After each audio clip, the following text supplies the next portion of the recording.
আজকে আমি তোমাদেরকে শোনাব হযরত মুহাম্মদ সাল্লাল্লাহু আলাইহি ওয়াসাল্লাম ও এক হরিণের বিস্ময়কর ঘটনা, যা শুনে আপনার মন নবীজির মায়া পড়ে যাবে ইনশাআল্লাহ। একদিন হযরত মুহাম্মদ সাল্লাল্লাহু আলাইহি ওয়াসাল্লাম মদিনার কাছাকাছি একটি পথ দিয়ে হাঁটছিলেন। তার সঙ্গে ছিলেন কয়েকজন প্রিয় সাহাবী। তারা আল্লাহর রাসূলের সঙ্গে কথা বলছিলেন এবং ইসলামের বিভিন্ন বিষয় নিয়ে আলোচনা করছিলেন। হাঁটতে হাঁটতে রাসূল সাল্লাল্লাহু আলাইহি ওয়াসাল্লাম একটি অদ্ভুত আওয়াজ শুনতে পেলেন। সেই আওয়াজ ছিল ব্যথাভরা, যেন কেউ অত্যন্ত কষ্টে কাঁদছে। রাসূল সাল্লাল্লাহু আলাইহি ওয়াসাল্লাম থেমে গেলেন এবং চারপাশে তাকালেন। তিনি দেখলেন একটি হরিণ গাছের সঙ্গে বাঁধা রয়েছে আর হরিণটি ছটফট করছে। রাসূলুল্লাহ সাল্লাল্লাহু আলাইহি ওয়াসাল্লাম ধীরে ধীরে হরিণটির কাছে গেলেন। তার চোখে ছিল দয়া এবং মমতার ছাপ। তিনি হরিণটির দিকে তাকিয়ে মৃদু কণ্ঠে বললেন, তুমি কেন কাঁদছ? তোমার কি হয়েছে? তোমার এই ব্যথার কারণ কি? আল্লাহর নবীর কথা শুনে হরিণটি আল্লাহর হুকুমে কথা বলতে শুরু করল। হরিণটি কাঁদতে কাঁদতে বলল, হে আল্লাহর রাসূল, আমি একজন মা হরিণ। আমার ছোট ছোট বাচ্চা রয়েছে। আমি খাবার জোগাড় করতে গিয়েছিলাম। এই শিকারী আমাকে ধরে এনে এখানে বেঁধে রেখেছে। আমার বাচ্চাগুলো বনে রয়েছে। তারা এখনো দুধ পান করে। আমি এখানে আটকে থাকায় তারা ক্ষুধায় কাতর হয়ে পড়েছে। দয়া করে আমাকে মুক্ত করে দিন। আমি আমার বাচ্চাদের কাছে গিয়ে দুধ পান করিয়ে আবার ফিরে আসব। দয়ার নবী গো, আমাকে শিকারীর কাছ থেকে ছাড়িয়ে একবার যেতে দিন। হরিণটির কথা শুনে রাসূলুল্লাহ সাল্লাল্লাহু আলাইহি ওয়াসাল্লাম গভীরভাবে চিন্তা করলেন। তিনি জানতেন আল্লাহ তাঁর সৃষ্টির প্রতি দয়া প্রদর্শন করতে ভালোবাসেন। তিনি হরিণটির কথা শুনে শিকারীকে ডেকে বললেন, তুমি এই হরিণটিকে কেন ধরেছ? শিকারী তখন বলল, আমি একে জঙ্গলে শিকার করেছি, সেই জন্য এই হরিণটিকে আমি বেঁধে রেখেছি। আর জঙ্গলে প্রাণী শিকার করা তো কোনো অন্যায় কাজ নয়। রাসূলুল্লাহ সাল্লাল্লাহু আলাইহি ওয়াসাল্লাম তখন বললেন, এটি একটি মা হরিণ এবং এর ছোট ছোট বাচ্চা রয়েছে, আর এর বাচ্চারা খুবই ক্ষুধার্ত। তুমি কিছু সময়ের জন্য হরিণটিকে ছেড়ে দাও, যাতে এটি তার বাচ্চাদের কাছে যেতে পারে এবং তাদের দুধ খাইয়ে আবার ফিরে আসতে পারে। শিকারী অবাক হয়ে রাসূলুল্লাহ সাল্লাল্লাহু আলাইহি ওয়াসাল্লামের কথা শুনল। সে বলল, হে আল্লাহর নবী, আপনি যদি এই হরিণের জন্য কথা বলেন, তবে আমি অবশ্যই এটিকে ছেড়ে দেব।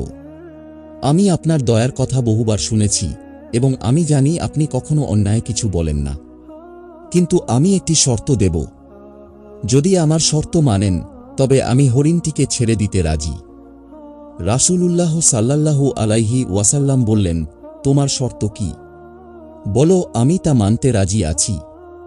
শিকারী বলল, আমার শর্ত হল, এই হরিণটি তার বাচ্চাদেরকে দুধ যতক্ষণ পান করিয়ে না আসছে, ততক্ষণ আপনাকে আমার কাছে থাকতে হবে। হরিণ ফিরে আসবে, তারপর আপনি এখান থেকে যেতে পারবেন। রাসূলুল্লাহ সাল্লাল্লাহু আলাইহি ওয়াসাল্লাম বললেন, ঠিক আছে, তাই হবে। যতক্ষণ হরিণটি ফিরে না আসছে, আমি এখানেই থাকব। শিকারীর কাছ থেকে অনুমতি নিয়ে রাসূলুল্লাহ সাল্লাল্লাহু আলাইহি ওয়াসাল্লাম নিজ হাতে হরিণটির বাঁধন খুলে দিলেন। তারপর বললেন, যাও, তুমি তোমার বাচ্চাদেরকে দুধ পান করিয়ে আসো। হরিণটি মুক্ত হয়ে দৌড়ে বনের দিকে চলে গেল, নিজের বাচ্চাকে দুধ খাওয়াতে। রাসূল সাল্লাল্লাহু আলাইহি ওয়াসাল্লাম এবং তাঁর সাহাবীরা দাঁড়িয়ে অপেক্ষা করতে লাগলেন। হরিণটি তার বাচ্চাদের কাছে গিয়ে পৌঁছাল। তখন তো আর বাচ্চাগুলো বলতে লাগল, আম্মাজান, আপনি সকাল থেকে কোথায় ছিলেন? আমরা আপনার জন্য অপেক্ষা করতে করতে ক্লান্ত হয়ে পড়েছি। আমাদের পেট খুব ক্ষুধার্ত, আমরা আপনার দুধ না পান করতে পেয়ে আমাদের গলা শুকিয়ে গেছে। তখন হরিণটি তার বাচ্চাদেরকে বলল, তোমরা আমার শেষবারের মতো দুধ পান করে নাও, শেষবারের মতো দেখা করে নাও। আজকের পর থেকে আর কখনো দুধ পান করা হবে না, কখনো দেখাও হবে না। তখন সে হরিণটির বাচ্চাগুলো তার মাকে বলতে লাগল, আম্মাজান, এরকম কথা কেন বলছো? এরকম কথা বলার কারণ কি? কেন বলছেন যে আর কখনো দুধ পান করা হবে না, কেন দেখা করা হবে না? কি হয়েছে? আপনি হচ্ছেন আমাদের মা। মাকে ছাড়া আমরা কিভাবে থাকব? আমরা তো এখনো দুধ পান করি। দুধ না খেয়ে আমরা কিভাবে বাঁচব? আম্মাজান, এরকম কথা কেন বলছো? একটু আমাদেরকে বুঝিয়ে বলুন। তখন মা হরিণটি তার বাচ্চাদেরকে বললেন, ওহে, তাহলে শোনো। আমি যখন আজকে সকালে খাবার খুঁজতে জঙ্গলে গিয়েছিলাম, তখন এক শিকারী আমাকে শিকার করে বেঁধে রাখে। তখন আল্লাহর নবী মুহাম্মদ রাসূলুল্লাহ সাল্লাল্লাহু আলাইহি ওয়াসাল্লাম তার সাহাবীদেরকে নিয়ে রাস্তা দিয়ে যাচ্ছিলেন। আমি কান্না করে আল্লাহর নবী মুহাম্মদ রাসূলুল্লাহ সাল্লাল্লাহু আলাইহি ওয়াসাল্লামকে ডাক দিয়ে বললাম, আমার বাচ্চারা ক্ষুধার্ত, তারা এখনো দুধ পান করে, আর এই শিকারী আমাকে বেঁধে রেখেছে। তাই আপনি একটু আমাকে এই শিকারীর হাত থেকে ছাড়িয়ে দিন, আমি আমার বাচ্চাদেরকে দুধ পান করিয়ে আবার ফিরে আসব। রাসূলুল্লাহ সাল্লাল্লাহু আলাইহি ওয়াসাল্লামের কথায় শিকারী আমাকে ছেড়ে দেয়, কিন্তু সেই শিকারী আমাদের দয়ার নবীকে বেঁধে রেখেছে। আমি ফিরে না যাওয়া পর্যন্ত দয়ার নবীকে সে বেঁধে রাখবে, কিন্তু আমি আমার দয়ার নবীকে কষ্টে রেখে এখানে থাকতে পারি না। সেই জন্য বলছি, ওহে আমার বাচ্চারা, তোমরা একটু তাড়াতাড়ি আমার দুধ পান করে নাও, আমাকে আবার ফিরে যেতে হবে। যখন বাচ্চাগুলো তার মায়ের কাছ থেকে পুরো ঘটনা শুনল, তখন তারা কেঁদে ফেলল। তখন তারা তাদের মাকে বলতে লাগল, মা, আপনি কি ভাবছেন? আমাদের নবীকে কষ্ট দিয়ে তাকে জিম্মিদার রেখে আমরা আপনার দুধ পান করব? এটা কখনোই হতে পারে না মা, আমরা তোমার সাথে যাব, আমরা দুধ পান করব না। দয়ার নবীকে জিম্মিদার রেখে আমরা দুধ পান করতে পারি না। তখন মা হরিণটি তার বাচ্চাদেরকে নিয়ে আবার জঙ্গলের দিকে রওনা দিলেন।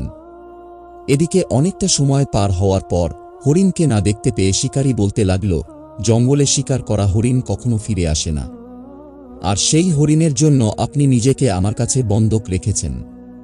কিয়ামত পর্যন্ত সেই হরিণটি আর ফিরে আসবে না। তখন দয়ার নবী রাসূলুল্লাহ সাল্লাল্লাহু আলাইহি ওয়াসাল্লাম তাকে বললেন, তুমি একটু ধৈর্য ধারণ করো, হরিণ ঠিকই আমার মায়ায় আমার কাছে ফিরে আসবে। তখন শিকারী বলল, একটা প্রাণী কখনো মানুষের মায়ায় ফিরে আসতে পারে? এটা আমি বিশ্বাস করি না। ঠিক আছে, আমি আপনার কথায় অপেক্ষা করছি। এভাবে অনেকটা সময় কেটে গেল। কিছুক্ষণ পর শিকারী দেখতে পেল, শুধু হরিণ নয়, হরিণের সাথে তার বাচ্চারাও চলে এসেছে। এই দৃশ্য দেখে শিকারী অবাক হয়ে গেল। রাসূলুল্লাহ সাল্লাল্লাহু আলাইহি ওয়াসাল্লাম হরিণটিকে বললেন, ওহে হরিণ, তুমি তোমার বাচ্চাদেরকে কেন নিয়ে এসেছ? এখানে তো শুধু তোমার আসার কথা ছিল, বাচ্চাদের তো আসতে বলা হয়নি, তবে তুমি বাচ্চাদেরকে কেন নিয়ে এসেছ? তখন মা হরিণ বলল, আমি যখন আমার বাচ্চাদের কাছে গিয়ে বলি যে আমি আমার দয়ার নবীকে জিম্মিদার রেখে তোমাদের সাথে দেখা করতে এসেছি, দুধ পান করাতে এসেছি, তখন আমার বাচ্চারা বলল, আমাদের দয়ার নবীকে জিম্মিদার রেখে কষ্ট দিয়ে আমরা আপনার দুধ পান করব না, আমরাও আপনার সাথে যাব, দয়ার নবীকে দেখব, আর আমরা সেই শিকারীর কাছে সারা জীবন থাকব। কিন্তু আমাদের দয়ার নবীকে বন্দী থাকতে দেবে না, সেই জন্য আমি আমার বাচ্চাদেরকে নিয়ে এসেছি। হরিণের চোখে কৃতজ্ঞতার অশ্রু, যেন সে রাসূলুল্লাহ সাল্লাল্লাহু আলাইহি ওয়াসাল্লামের প্রতি তার দয়ার প্রতিদান দিতে চাচ্ছে। রাসূলুল্লাহ সাল্লাল্লাহু আলাইহি ওয়াসাল্লাম মৃদু হাসলেন এবং বললেন, আল্লাহর প্রতিটি সৃষ্টি তার প্রতিশ্রুতি রক্ষা করে। এই হরিণও আমাদের দেখালো কিভাবে নিজের কথা রাখতে হয়। শিকারী তখন পুরো ঘটনা দেখে অবাক হয়ে গেল। সে রাসূলুল্লাহ সাল্লাল্লাহু আলাইহি ওয়াসাল্লামের পায়ে এসে পড়ল এবং বলল, হে আল্লাহর রাসূল, আমি আপনার এই দয়া এবং মহত্ব দেখে অভিভূত। আজ থেকে আমি আর কোনোদিন কোনো প্রাণীকে কষ্ট দেব না। আমি আল্লাহর পথে চলার প্রতিজ্ঞা করছি। রাসূলুল্লাহ সাল্লাল্লাহু আলাইহি ওয়াসাল্লাম শিকারীর মাথায় হাত রেখে দোয়া করলেন এবং বললেন, যে ব্যক্তি আল্লাহ সৃষ্টির প্রতি দয়া প্রদর্শন করে, আল্লাহ তাকে দয়া প্রদর্শন করেন। সবসময় সৃষ্টির কল্যাণের কথা মনে রেখো। ভিডিওটি ভালো লাগলে অবশ্যই একটা লাইক করবেন। কাহিনীটা শুনে আপনাদের কেমন লাগলো কমেন্ট করে জানাবেন। আরও এরকম ভিডিও পেতে আমাদের চ্যানেলটিকে সাবস্ক্রাইব করে রাখবেন। দেখা হচ্ছে পরের ভিডিওতে ইনশাআল্লাহ।